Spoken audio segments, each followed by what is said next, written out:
Hello friends, आज मैं आपको 2020 की विस्कर अवे ये जापानीज एनिमे मूवी एक्सप्लेन करने वाला हूँ। इस मूवी में एक लड़की एक लड़के से बहुत ही प्यार करती है, पर वो लड़का उसे भाव नहीं देता। इसी वजह से वो कैट में कन्वर्ट हो जाती है। ये मैजिकली कन्वर्ट हुई होती है, तो इसका बैकलैश भी उस पर आता है। तो क्या गड़बड़ होती है इस मूवी में हम देखेंगे। तो चलिए एक्सप्लेन करता हूँ। इस मूवी की जो मेन कैरेक्टर है, इसका नाम है मियो। मियो एक फेस्टिवल में आई हुई होती है। उसकी मदर के साथ वो आई हुई होती है। उसकी जो मदर थी वो जब बहुत ही छोटी थी तब उसे छोड़कर चली गई थी, पर अब वो जब बड़ी हो चुकी है तो वो वापस आ गई है। मियो के फादर ने एक नई शादी कर ली थी। उसकी स्टेप मदर भी है, तो उसकी मदर अब उसे कह रही होती है कि तुम्हारी स्टेप मदर को तुम कहो कि तुम्हें मेरे साथ रहना है, तो मेरे साथ आकर रहो। मियो उससे पूछती है कि तुम मुझे छोड़कर क्यों चली गई थी। उसकी मदर उसे कहती है कि तुम्हें समझ में नहीं आएगा। मियो को अब अकेला रहना होता है, तो फेस्टिवल में अपनी मदर को छोड़कर वो अकेले चलने लग जाती है। जब वो आगे जाती है तब उसे एक बड़ा सा कैट आदमी दिखता है। ये जो आदमी होता है ये कैट मास्क सेल कर रहा होता है। वो उसे पूछ रहा होता है क्या तुम्हें ट्राई करना है। इसके बाद हमें डायरेक्टली मियो स्कूल में दिखाई गई है। मियो अपने फ्रेंड से मिलती है और उसे फिर हिनोदे दिखता है। ये वही लड़का होता है जिससे वो बहुत ही प्यार करती है। फिर वो भाग भाग कर जाती है और उसे टकरा जाती है और कहती है हिनोदे सनराइज। ये उसकी एक ट्रेडिशन होती है। जब भी वो हिनोदे को देखती है तब उसे जाकर टकरा जाती है और हिनोदे सनराइज बोलती है, यानी कि उसकी दिन की शुरुआत अब हिनोदे को मिलने के बाद ही हुई है। उसे ये कर कर बहुत ही सही लगता है। हिनोदे का फ्रेंड भी उसे चिढ़ाता है, उसे रोकने के लिए बोल रहा होता है, फिर हिनोदे कहता है कि मैं यहाँ नहीं रुक सकता, मैं वेट नहीं कर सकता यहाँ से जाने के लिए। मियो बहुत ही रोमांटिक होती है, उसे अलग ही लगता है। उसे लगता है कि वो वेट नहीं कर सकता, उसे मेरे साथ ही रहना है। वो अपने फ्रेंड को बता रही होती है। उसकी फ्रेंड उसे समझाती है कि वो तुम्हें इग्नोर करता है, वो तुम्हें इंटरेस्टेड नहीं है, पर मियो ये मानने के लिए रेडी नहीं होती। वो उसे फिर एक किस्सा सुनाती। वो कहती है कि जब तुम फेस्टिवल में मेरे साथ नहीं आई थी तब मैं हिनोदो से मिली थी। हिनोदो और मैं हमने नाइट स्पेंड की थी। हिनोदो कह रहा था कि इस वर्ल्ड में उसे कुछ भी अच्छा नहीं लगता, पर अगर ये वर्ल्ड डिसअपेयर हो गया तो वो भी उसे अच्छा नहीं लगेगा। हिनोदो भी मेरे तरह ही रोमांटिक है, ऐसा उसकी फ्रेंड को कहती है। उसकी फ्रेंड इस पर बिलीव नहीं कर पाती है और कहती है कि आओ फिर से इस दुनिया में आओ, अपनी इमेजिनेशन वर्ल्ड से बाहर आओ। और फिर ये दोनों घर जाने लग जाते हैं। जब मियो घर पर आती है तो उस घर के बाहर एक ओल्ड लेडी होती है। वो मियो से पूछती है क्या तुम्हें ऐसे ऐसे खाना खिलाती है, यानी कि मियो की मदर ने उस ओल्ड लेडी को पैसे देकर उससे ये पूछने के लिए बोला था। मियो की स्टेप मदर ये देखती है और फिर मियो घर पर आ जाती है। मियो की स्टेप मदर एक टीचर होती है। वो बहुत ही अच्छी होती है, कंपैशनेट होती है। वो उससे पूछती है कि क्या तुम्हें आइसक्रीम वगैरह चाहिए। मियो नहीं बोलती है और फिर वो अपने रूम में चली जाती है। उसे और एक इम्पोर्टेंट काम होता है। वो फिर वो मास्क निकालती है जो उस कैटमैन ने उसे उस फेस्टिवल में दिया था। उसको पहनने के बाद वो मैजिकली कैट में कन्वर्ट हो जाती है और फिर वो हिनोदो से मिलने जा रही होती है। हिनोदो जो होता है वो अपने घर पर होता है। हिनोदो को अपने ग्रैंडफादर से मिलने जाना होता है। वो पॉटरी करते हैं और हिनोदो को भी पॉटरी करना बहुत ही अच्छा लगता है। हिनोदो की मदर जो थी वो स्ट्रिक्ट होती है। उसे बोलती है कि पहले होमवर्क कंप्लीट करो और फिर अपने ग्रैंड डैड के यहाँ जाना। हिनोदो कहता है कि आज मुझे होमवर्क नहीं है और घर से बाहर निकल जाता है। अपनी जो कैट होती है उसे ढूंढने लग जाता है। यही कैट हमारी मिया होती है और इस कैट का नाम उसने तारो रखा होता है। ये उसके ओल्ड डॉग का नाम होता है, इसलिए वो उसे तारो पुकारता है। हिनोदो अपनी मदर से परेशान होता है तो अपने ग्रैंड डैड को ये कहता है। उसके ग्रैंड डैड कहता है कि तुम बहुत ही टैलेंटेड हो, तुम्हें ज्यादा कुछ वरी करने की जरूरत नहीं है। हिनोदो के पास फिर मियो आती है। हिनोदो को लगता है कि ये हंग्री होगी तो इसके लिए वो उसके लिए खाना बनाता है। मियो भी इसके लिए बहुत ही एक्साइटेड होती है। वो फिर उसे बहुत सारा खाना देता है। वो कहता है कि मुझे फैट कैट पसंद आती है। हिनोदो जब घर पर आता है तो उसकी सिस्टर तारो को ढूंढ रही होती है। उसे लगता है कि वो उसकी कैट है, पर हिनोदो उसे कहता है कि नहीं, ये हमारी कैट नहीं है, ये मुझे फेस्टिवल मिली थी। यानी कि मियो जो उसके फ्रेंड को कह रही थी कि वो फेस्टिवल में हिनोदो के साथ थी, तो एज अ कैट या एज अ तारो वो उसके साथ थी। मियो को आज बहुत ही अच्छा लगा होता है हिनोदो के साथ रहकर। जब रात होती है तब अभी भी वो कैट ही होती है। वहाँ फिर से वो कैट आदमी प्रकट हो जाता है। वो उसे कहता है कि ये कैट बनना बहुत ही अच्छा है। वो उससे बोल रहा था कि अगर तुम परमानेंटली कैट बनना चाहती हो तो तुम्हारा ह्यूमन फेस मुझे दे दो। ये जो ह्यूमन फेस होता है अगर कोई कैट इसे पहन लेगी तो वो ह्यूमन बन सकती है, इसीलिए उससे मांग रहा होता है। मियो इसके लिए रेडी नहीं होती। उसका प्लान होता है कि कैट बनकर वो हिरोदो को जान लेगी और फिर एज ए ह्यूमन उसकी गर्लफ्रेंड बन जाएगी, इसलिए उसे मना कर देती है। जब रात में मियो अपने पेरेंट्स के साथ डिनर कर रही होती है तो वो बहुत ही ज्यादा खा रही होती है। उसके पेरेंट्स उससे पूछते हैं कि ये क्या कर रहे हो, तो वो कहती है कि हिरोदो को फैट कैट्स पसंद है। उसके पेरेंट्स उसे पूछते हैं कि हिरोदो कौन है, क्या है तुम्हारा बॉयफ्रेंड है, तो वह सब मना कर कर अपने रूम में चली जाती है। नेक्स्ट दिन जब हिरोदो होमवर्क कर रहा होता है तब as a cat as a तारो वो उसके पास आ जाती है। हिरोदो के पास आने पर उसे पता चलता है कि हिरोदो कल अपना लंच खुद ही बनाने वाला है। हिरोदो तारो को बहुत ही लाइक करता है। वो कहता है कि तुम्हारी स्मेल सन की तरह है। अब मियो को हिरोदो का लंच खाना होता है, इसलिए वो कुछ प्लान बना रही होती है। तभी उसे दो लड़के दिखते हैं कि जो हिरोदो के बारे में बोल रहे होते हैं। वो कह रहे होते हैं कि हिरोदो की ग्रेड्स ज्यादा ही अच्छी हो गई है, वो 100% कुछ ना कुछ तो चीट कर रहा है। इस पर मियो बहुत ही चिढ़ जाती है। वो ऊपर होती है और नीचे वो जंप मार देती है। इस जंप मारने की वजह से वो झाड़ियों में गिर जाती है और थोड़ी सी हर्ट भी हो जाती है। वो उसे कहती है कि हिरोदो बहुत ही हार्ड वर्किंग है, वो कुछ चीट वगैरह नहीं कर रहा। हिरोदो जब ये देखता है कि वो हर्ट हो चुकी है तो उसके पास हो जाता है। वो उसे कहता है तुम्हें मेडिकल हेल्प की जरूरत है। फिर वो उसे लेकर जाता है और लंच में भी वो उसके साथ ही उसे बैठाता है। हिरोदो ने पोटैटोस लाए होते हैं। जब मियो टेस्ट करती है तो उसे बहुत अच्छे लगते हैं। मियो जब छोटी थी तो उसकी मदर उसके लिए ऐसे पोटैटोस बनाती थी। ये टेस्ट कर कर वो बहुत ही खुश होती है और पूरे वर्ल्ड को बताना चाहती है, इसलिए वो चिल्लाने लग जाती है। हिरोदो भी ये देखकर हंसने लग जाता है। वो फिर कहती है कि मैंने आज हिरोदो को हंसना सिखाया है। मियो जब घर पर आती है तो बहुत ही एक्साइटेड होती है। वो फिर से हिरोदो के घर पर आ जाती है। हिरो जब घर पर आता है तो उसकी मदर उससे बात कर रही होती है। उसे कह रही होती है कि तुम्हारी जो पॉटरी है अब हमें सेल करना पड़ेगा। वो फाइनेंशियली इतनी एफिशिएंट नहीं होती, पर हिरोदो को ये बहुत ही अच्छी लगती है। उसका ये पैशन होता है, उसे बोलना होता है कि उसे यही करना है, पर ये वो बोल नहीं पाता। वो फिर रात में अपने पॉटरी में आकर बैठ जाता है। वो पॉट बनाने लग जाता है। मियो भी उसके पास आकर बैठती है।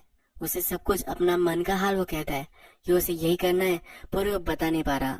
वो फिर वर्णन करता है कि मियो अगर उसकी जगह पर होती तो क्या करती। मियो आउटस्पोकन होती है, उसे जो भी कहना होता है वो कह देती है, जो भी करना होता है वो कर देती है। उसे लगता है कि अगर मियो उसकी जगह पर होती तो वो क्या करती। वो वंडर कर रहा होता है। मियो को अब लगता है कि एज ए कैट वो उसे हेल्प नहीं कर पा रही, पर मियो होकर वो उसे हेल्प कर सकती है, उसे इमोशनल सपोर्ट दे सकती है। जब वो घर आ रही होती है तब कैटमैन फिर से अपीयर हो जाता है। वो उसे फिर से पूछता है कि क्या तुम्हें कैट बनना अच्छा लग रहा है, क्या तुम परमानेंटली कैट बनना चाहती हो। फिर वो उसे ना कर देती है। वो फिर भी उसे सोचने के लिए बोल देता है। मियो जब घर पर आती है तो उसके पेरेंट्स उसके लिए चिंतित होते हैं। जब उसके पेरेंट्स उसे देखते हैं तो वो अपने रूम में नहीं होती, तो इसलिए वो डर चुके होते हैं। पर मियो जब घर पर आती है तो उन्हें कहती है कि मैं रूफ टॉप पर थी, तो वरी करने की कोई भी जरूरत नहीं है। मियो फिर डिसाइड करती है कि वो हिरोदो को अपनी फीलिंग्स का एक लेटर लिखेगी। लेटर वो लिखती है और नेक्स्ट दिन क्लासरूम में आती है। क्लासरूम में आने के बाद वो जो लड़के थे जो हमेशा हिरोदो को परेशान करते हैं, मियो को भी परेशान करते हैं, ये लेटर उसे छीन लेते हैं। लेटर छीन कर ये बहुत ही आउट लाउड ये पढ़कर सुनाते हैं। इस लेटर में लिखा होता है हिरोदो सनराइज उसके लिए बहुत ही स्पेशल है, उसका दिन अच्छा जाता है और इससे ही एक्चुअल में उसके दिन की शुरुआत होती है। उसे हिरोदो बहुत ही पसंद है। और उसके बाद इसमें यह भी लिखा होता है कि हम दोनों बहुत ही सेम है। हिरोदो जैसे अपनी फीलिंग्स नहीं बता पाता, वैसे मियो भी अपनी फीलिंग्स नहीं बता पाती, ये इस लेटर में लिखा होता है। फिर लड़के हिरोदो से अपना सवाल पूछते हैं। हिरोदो मियो को रिजेक्ट कर देता है। वो कहता है कि मियो बहुत ही पुशी है, वो उसके साथ नहीं रह सकता। वो उस पर चिढ़ गया होता है। वो बोलता है कि तुमने मेरे फीलिंग्स का ख्याल नहीं रखा और लेटर लिख दिया। हिरोदो उसे हेट करता है, ये कहता है, और फिर मियो रोने लग जाती है। मियो रोते रोते बाहर निकल जाती है। मियो तो अब बहुत ही अपसेट होती है और अपने रूम में रो रही होती है। तभी उसकी स्टेप मदर वहां आती है। उसकी स्टेप मदर उसे चाय के लिए बुला रही होती है, पर मियो उसके लिए मना कर देती है। मियो की स्टेप मदर अब उसे अपसेट देखकर उससे बात करती है। वो कहती है कि तुम्हें हमेशा स्माइल करते नहीं रहना है, तुम्हें अगर सैड लग रहा है तुम ये जता सकते हो। तुम जब मेरे पास होती हो तो प्रिटेंड करती हो, पर तुम्हें प्रिटेंड करने की कोई भी जरूरत नहीं है। मैं समझ सकती हूँ कि मेरे साथ होना तुम्हारे लिए हार्ड है। पर मियो अब उस पर चिढ़ जाती है। वो कहती है तुम हमेशा मैं एंग्री रहती हो, इसलिए मैं अपनी फीलिंग्स को दबा देती हूँ और खुश रहने का ट्राई करती हूँ, और तुम मुझे ये भी नहीं रहने दे रही हो। फिर ये कहकर वो अपना मास्क लेती है और बैल्कनी से कूद जाती है। उसकी मदर उसे ढूंढती है, उसे वो ढूंढ नहीं पाती। वो अब कैट बन चुकी है और हिरोदो के पास आ जाती है। उसने अब डिसाइड किया होता है कि वो एज ए ह्यूमन उसे हेल्प नहीं कर सकती, कैट बनकर तो वो उसके पास रह सकती है। हिरोदो के पास वो आती है तो हिरोदो फिर से उसे स्मेल करता है। फिर उसे याद आता है कि मियो की और इस कैट की दोनों की स्मेल सेम है। उसे फिर रियलाइज होता है कि वो मियो से प्यार करता है। ये बात अभी भी मियो को पता नहीं है। जब रात होती है तो हिरोदो के साथ ही वो सो जाती है। जब सुबह होती है तो कैटमैन वहां आ जाता है। वो उसे फिर से पूछता है क्या तुम अब रेडी हो, और मियो इस बार रेडी होती है। वो अपना ह्यूमन मास्क वही उतार देती है। फिर एक कैटमैन उससे कहता है कि अब तुम हमेशा के लिए कैट बन चुके हो। ये जो मास्क होता है, इस मास्क से वो फिर से ह्यूमन बन सकती है, पर ये मास्क वो लेकर जा रहा होता है। मियो घर से निकल गई थी और रात भर वो वापस नहीं आई। तब उसके पेरेंट्स अब बहुत ही चिंतित होते हैं। वो उसे ढूंढने के लिए उसके स्कूल में आते हैं। हिरोदो से भी मिलते हैं। हिरोदो से पूछते हैं कि वो तो तुम्हारी गर्लफ्रेंड थी, तुम्हें उसके बारे में क्या पता है या नहीं। हिरोदो बोलता है कि मुझे उसके बारे में कुछ भी नहीं पता। मियो की फ्रेंड भी कहती है कि इनके बीच में कोई भी रिलेशनशिप नहीं थी। हिरोदो को मियो मिसिंग हो गई है, इसकी वजह से बहुत ही बुरा लगता है, तो अब वो उसे ढूंढना चाहता है। मियो की फ्रेंड उसे कहती है कि तुम ये मत करो, अगर तुम मियो को सचमुच में लाइक करते हो तभी तुम्हें उसे ढूंढने जाना चाहिए, वरना फिर से उसका हार्ट ब्रोक हो जाएगा। ये वो नहीं चाहती। फिर वो उसे एक स्टोरी सुनाती है। वो कहती है कि मियो की मदर जब उसे छोड़कर चली गई थी तो वो हार्ट ब्रोकन थी। मैं उसके साथ हैंग आउट नहीं करती थी क्योंकि मेरी फ्रेंड्स मुझे रिस्ट्रिक्ट कर रही थी। तभी मियो ने मेरी फ्रेंड्स के साथ झगड़ा कर लिया था। वो मेरी फ्रेंडशिप पाना चाहती थी और फिर वो खुद रोने लग गई थी। वो वहां से भाग गई थी, मैंने ही उसे रोका था। वो बहुत ही फ्रैजिल है, हमें उसे समझ लेना चाहिए। वो टफ है ऐसा प्रिटेंड करती है, पर अपने मन में वो बहुत ही सॉफ्ट है और हमेशा लोगों का बहुत ही ख्याल करती है। अब हिरोदो को बहुत ही बुरा लगता है जब मियो के पेरेंट्स घर पर आते हैं तो मियो की मदर वहाँ आई हुई होती है। वो उनसे बोल रही होती है कि ये तुम्हारी गलती है, तुम्हें उसे स्मार्टफोन वगैरह देना चाहिए था, यानी कि वो हमसे कांटेक्ट कर सकती थी। मियो की स्टेप मदर और मियो की मदर इन दोनों में अब फाइट हो जाती है। मियो भी कैट बनकर ये देख रही होती है, पर वो इसे एंजॉय करती है और फिर वो वहाँ से चली जाती है। मियो फिर देखती है कि उसकी फ्रेंड उसे ढूंढ रही है। जब मियो हिरोदो के ग्रैंडडैड के पास आती है, क्योंकि हिरोदो वहाँ ही आएगा, तो हिरोदो के ग्रैंडडैड बोलते हैं कि वो मियो को ढूंढ रहा है। हिरोदो भी वापस आता है और अपने ग्रैंडडैड को उसे कवर करने के लिए बोलता है। वो कहता है कि मदर को बता देना कि मैं यहाँ हूँ वहाँ हूँ, उसे पता न मत चलने देना कि वो मियो को ढूंढ रहा है। मियो को ढूंढने के लिए जब वो जा रहा होता है तो मियो एज ए कैट उस पर चढ़ जाती है और वो भी उसके साथ ही चलती है। हिरोदो थक जाता है और बैठ जाता है। वो कहता है कि मुझे ऐसा उसे ट्रीट नहीं करना चाहिए था, वो एज अ पर्सन वो बहुत ही गलत है ऐसा उसे लग रहा होता है। पर मियो अब उसे कह रही होती है कि ऐसा कुछ भी नहीं है, वो बहुत ही सही है। वो अपने फ्रेंड्स का, फैमिली का बहुत ही ख्याल रखता है। वो एक कंपैशनेट पर्सन है, वो बहुत ही स्मार्ट भी है, और ये सब वो उसे कह नहीं पाती। अब उसे हियरिंग का भी प्रॉब्लम आने लग जाता है। वो अब कैट में पूरी कन्वर्ट हो रही होती है, तो ह्यूमन की आवाज उसे सुनाई नहीं दे रही होती है। वो डिसाइड कर लेती है कि अब उसे फिर से ह्यूमन बनना है। नेक्स्ट सीन में हमें दिखाया गया है कि 1-2 दिन अब गुजर चुके हैं। मियो की जगह पर और एक लड़की आ जाती है और वो मियो की तरह प्रिटेंड करती है। मियो का इस फेस उस पर होता है। इसका मतलब है अब मियो का ह्यूमन फेस किसी कैट के पास है। वो अब मियो बनकर उसके स्कूल में जा रही है, उसकी लाइफ जी रही है। मियो ने देखकर बहुत ही डिस्टर्ब होती है। मियो के फ्रेंड ये नोटिस करते हैं कि मियो बहुत ही अलग अलग लग रही है। ये जो नई मियो होती है ये क्लास में बहुत ही पॉपुलर हो जाती है, लोगों को हंसाती है। एक्चुअल मियो ये देखकर बहुत ही गुस्सा हो जाती है। जब रात होती है तो ये फेक मियो फिर से अपने फैमिली के पास चली जाती है। नेक्स्ट दिन ये नई मियो हिरोदो को प्रपोज करती है। हिरोदो इसके लिए मना कर देता है। फिर ये जब स्ट्रीट में होती है तब मियो उसे मिलती है। उसे कहती है कि मुझे फिर से ह्यूमन बनना है, प्लीज मेरी हेल्प करो। फिर नई मियो भी कहती है मुझे भी ह्यूमन बनने में इतना अब इंटरेस्ट नहीं रहा। ये जो होती है ये एक्चुअल में टीचर की कैट होती है। मियो उस टीचर से बात नहीं करती तो उस टीचर को बहुत ही बुरा लगता है। फिर इस कैट ने डिसाइड किया होता है कि अगर वो मियो के फेस में आ जाए, मियो बन जाए, तो उस टीचर को मियो का प्यार दे सकती है। पर अब वो टीचर बहुत ही दुखी होती है, उसे उसकी कैट फिर से वापस चाहिए होती है। इसलिए ये अब मियो बनी हुई कैट जो होती है वो मियो से कहती है कि मैं भी ह्यूमन बनना नहीं चाहती, मैं भी फिर से कैट बनना चाहती हूँ। पर उन्हें अब प्रॉब्लम होता है। मियो जो होती है उसकी लाइफ 2 हिस्सों में बट चुकी होती है। एक ये कैट के पास होता है और जो कैटमैन था उसके पास उसकी हाफ लाइफ है। फिर ये टीचर की कैट उसे गाइड करती है। वो कहती है ये जो वे है इस वे से तुम जाओ, ये एक रेड वेलवेट की तरह एक वे होता है। हिल पर वो आ जाती है। ये जो हिल होती है ये एक नए वर्ल्ड का रास्ता होती है। ये जो टीचर की कैट होती है उसे ये भी कहती है तुम्हारे पास बहुत ही कम समय है। आज रात में कैट का जो वर्ल्ड होता है उस वर्ल्ड में एक बड़ा सा ट्री होता है, वहाँ वो ट्री फिर से जाग जाने वाला होता है। अगर वो जाग गया तो हमेशा के लिए मियो कैट ही बन जाएगी। फिर मियो उस वे को देखती है, कैट के वर्ल्ड में वो पहुंच जाती है। नेक्स्ट सीन में हम देखते हैं कि टीचर की जो कैट होती है उसे हिरोदो को कॉल आता है। ये दोनों फेस्टिवल में जाने वाले होते हैं। जब वे घर से निकलती है तब टीचर उसे मिलती है। यह टीचर बहुत ही सैड होती है क्योंकि अब उसे अपनी कैट नहीं मिल रही।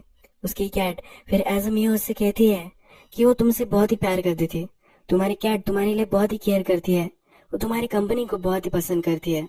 वो एज ए ह्यूमन उससे अब लास्ट बार बात करेगी क्योंकि वो फिर से कैट बनने वाली है। इसलिए वो ये सब उसे कहकर चली जाती है। जब ये टीचर की कैट हिरोदो के पास आती है तब हीरो को सब सच्चाई वो बता देती है। हिरोदो को भी इस पर बिलीव होता है क्योंकि उस कैट का और मियो का दोनों का स्मेल सेम था, तो उसे कैट के वर्ल्ड में लेकर आती है। मियो भी वहाँ होती है और मियो उस कैट आदमी को ढूंढ रही होती है। वो वहाँ सब लोगों से पूछ रही होती है कि वो कैटमैन कहाँ है, पर किसी को भी पता नहीं होता। फिर एक कैट उसे ढूंढ लेती है, उससे बोलती है क्या तुम ह्यूमन हो। फिर वो उसे बार में लेकर आती है। ये जो बार होता है इसमें पहले सब ह्यूमन थे और फिर वो कैट बन चुके हैं। इन सबको अब बहुत ही रिग्रेट हो रही होती है कि वो कैट बन गए हैं। वो अपनी रिस्पॉन्सिबिलिटीज से भाग रहे थे, इसी वजह से वो कैट बने थे। वो उसे समझाते हैं, वो मियो को कहते हैं कि तुम्हारे पास अभी भी बहुत लाइफ है, तुम सब कुछ ठीक कर सकती हो। मियो भी अब चाहती है कि वो ह्यूमन बन सके, तो ये उन्हें कहती है। वो भी अब उसे फिर से ह्यूमन बनने के लिए हेल्प करना चाहते हैं। टीचर की कैट और हिरोदो उस पेड़ के पास आ जाते हैं। वहाँ आने के बाद कैटमैन वहाँ आता है। वो एक मास्क लेता है और हिरोदो के ऊपर चढ़ा देता है। इससे हिरोदो के हाथ कैट जैसे बन जाते हैं। वो वहाँ हिरोदो और टीचर की कैट को दोनों को बंद कर वहाँ से चला जाता है। मियो को पता चलता है कि हिरोदो उसे ढूंढने के लिए आया है। यह सुनकर वो बहुत एक्साइटेड होती है और उसे बचाने के लिए आ जाती है। जहाँ पर हिरोदो बहन होता है वहाँ से उसे वो बचाती है और बाहर निकाल लेती है। तभी ये कैटमैन वहाँ आता है और मियो को पकड़ लेता है। उसे लेकर वो जा रहा होता है पर मियो स्लिप हो जाती है। मियो हिरोदो के पास जाती है। हिरोदो भी उसे देखता है और बड़े से एक रोपवे से वो कूद जाता है। उसके पास वो आ जाता है। वो उसे कहता है कि हमेशा से तुम मुझे हेल्प कर रही थी, उसके लिए थैंकफुल होता है। वो उससे प्यार करने लग गया है तो ये भी उसे जता देता है। कैटमैन फिर इन दोनों को पकड़ लेता है। ये उन्हें उस ट्री के पास लेकर आता है। ये ट्री अब जागने वाली होती है और ये दोनों हमेशा के लिए कन्वर्ट हो जाने वाले होते हैं। ये उसे बोलते हैं कि प्लीज ऐसा मत करो, हम दोनों को फिर से ह्यूमन होने दो। ये फिर इस कैटमैन से झगड़ लेते हैं। मियो अब ट्राई करती है कि फिर से वो ह्यूमन बन पाए। उसके पास मास्क भी आ जाता है। वो जब ट्राई करती है तो वो बन नहीं पाती। उसके मन में अभी भी डाउट होता है कि वो अगर ह्यूमन बन पाए तो फिर से वो अपने रिलेशनशिप को सही नहीं कर पाएगी। हीरो तो उस कैटमैन से झगड़ा करता है। वो जो कैटमैन होता है अब मियो से उसकी सोल निकाल रहा होता है, उसकी ह्यूमन सोल वो निकाल रहा होता है। तभी उससे वो छीन लेता है, एक क्रिस्टल के रूप में बन जाती है। अब ये जो कैटमैन होता है उन पर भारी पड़ रहा होता है, पर मियो ने जो नए फ्रेंड्स बनाए थे जो पहले ह्यूमन थे और कैट्स बन चुके हैं, वो उन्हें हेल्प करने के लिए आ जाते हैं। वो कैटमैन को जकड़ लेते हैं और उसे हरा देते हैं। अब हीरो तो मियो से कहता है मैं तुमसे प्यार करता हूँ, मुझे तुम कैसी हो ये जान लेना है। उसे अपने दिल का इजहार करता है। और उसके बाद मियो को अब यकीन हो जाता है कि उसे ह्यूमन बनना है और अपने रिलेशनशिप को वो अच्छा कर सकती है। ये सब लोग फिर से ह्यूमन वर्ल्ड में आ जाते हैं। वो अपने मास्क ट्राई करते हैं, फिर से वो अपने रूप में आ जाते हैं। मियो फिर से ह्यूमन बन चुकी है। जो टीचर की कैट थी वो फिर से कैट बन चुकी है। मियो और हीरो तो एक दूसरे का हाथ पकड़ते हैं और यही मूवी खत्म हो जाती है। मूवी के एंड में क्रेडिट जब रोल होते हैं तो हमें दिखता है कि टीचर को उसकी कैट मिल गई है, वो हैप्पी है। हिरोदो और मियो भी एक दूसरे के प्यार में है और वो भी हैप्पी है। हिरोदो के लिए उसकी जो फ्रेंड थी जो हमेशा उसका केयर करती थी वो भी उसके लिए बहुत ही खुश है। ये सब एक हैप्पी नोट पर ये मूवी एंड हो जाती है। बहुत ही अच्छी एक न्यू थीम इस मूवी में हमें इंट्रोड्यूस हुई है। बहुत ही सही मूवी है, अगर आपको वक्त मिले तो जरूर इसे देखना। अगर आपको ये मूवी अच्छी लगी होगी तो प्लीज इस वीडियो को लाइक कर दीजिए। मैं ऐसी मूवीज लेकर आता रहता हूँ तो इसलिए आप इस चैनल को सब्सक्राइब कर दीजिए। बेल नोटिफिकेशन आइकॉन भी दबा दीजिएगा, यानी कि आपको सब मूवीज आते रहे। हम फिर से मिलेंगे एक नई मूवी के साथ। तब तक के लिए थैंक यू और आप अपने आप का ख्याल रखिए।